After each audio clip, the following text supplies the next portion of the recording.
Hello again, and for today I'm going to be going into my backlog of stuff that I was just about to do and never got around to it because of a certain event that I don't like talking about. But I'm here now, I'm going to get it done.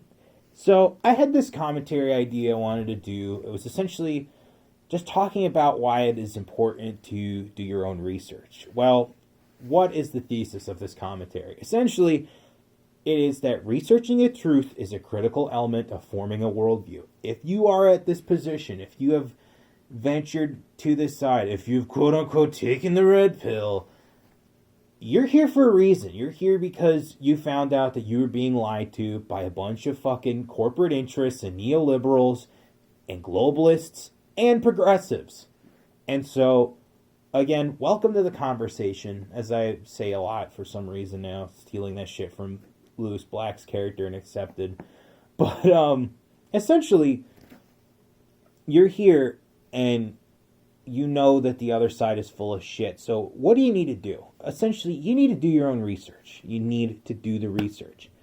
Because it is very obvious when someone goes out there talking their nonsense and they haven't done any research as to why they believe what they believe. This is exactly what fucked up Hunter Avalon.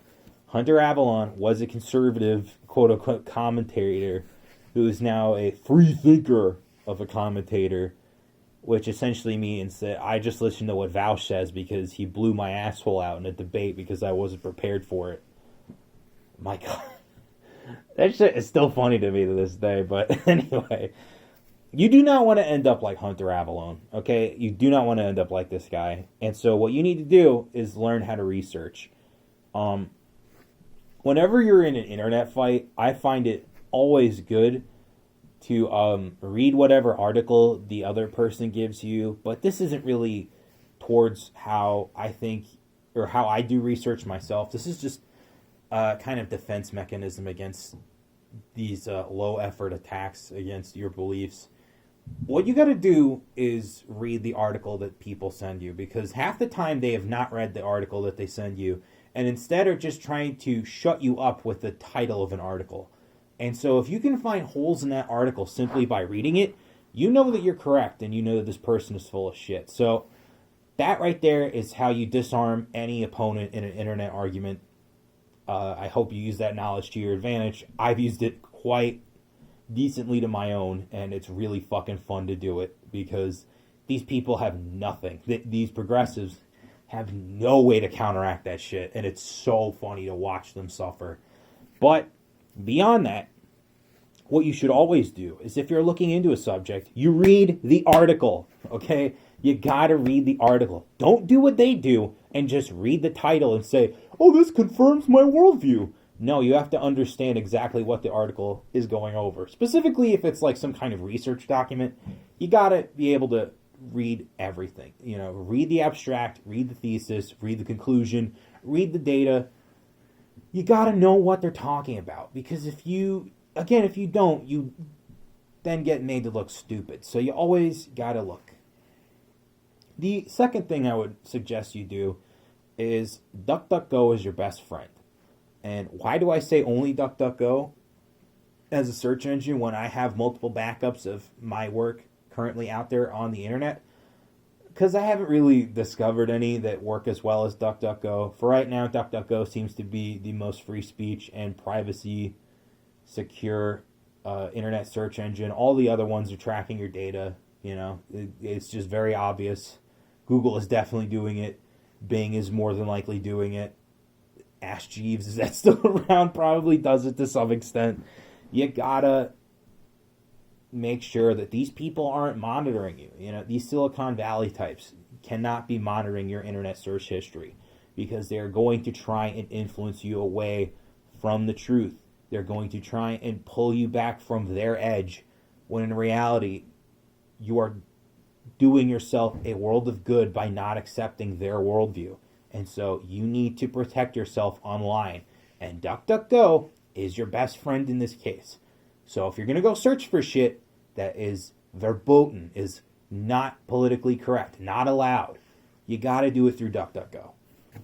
The other thing I would suggest when conducting research on stuff that is quite taboo right now, is to read books that are older than 2010, because this is when the long march through the institutions really just gripped the reins of power, and that's when they made their strike. And you can infer this by how the third wave of feminism really took hold in academia.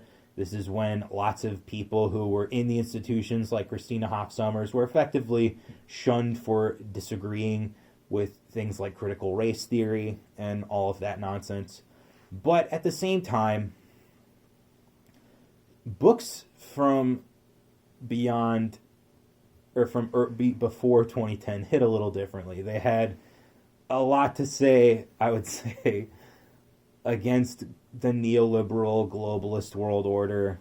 You can find shit like Pat Buchanan's Death of the West. You can read Rothbard and Lou Rockwell. And I also say this because we don't have thinkers like Murray Rothbard anymore. And it's a damn shame. And, you know, Pat Buchanan, he might be gallivanting as a pundit around other countries that aren't America, trying to talk on behalf of America. But we do need people like him back in the fray. I'm sick of seeing niggas like Jason Chaffetz and shit like that just spout off neoconservatism on Fox News. No, we need the Tucker Carlson, Pat Buchanan sit down. That would be epic. And again, the real reason as to why I think reading older books is more beneficial is because, again, they didn't have the restrictions that are now in place on subjects like race. I mean, you can't write the bell curve anymore. You would be shunned the way Charles Murray was shunned immediately as he written it. You know, if anyone caught you trying to write on race and demographics, they would be like, get this guy away from his teaching position. He's not allowed the grant money to write this book. This is verboten. And essentially, again, there are lots of older books that you can find through DuckDuckGo that are no longer on Amazon.com, like The Culture of Critique by Kevin MacDonald, I would say is a good one. And in the description, I will have the America First reading list. I think all of those books are quite good. I mean, the fact they have shit on there like Sun Tzu's The Art of War and Meditations really goes to show that they're not obsessed with just modern stuff, that they have some good classics on there. They have some good narrative work.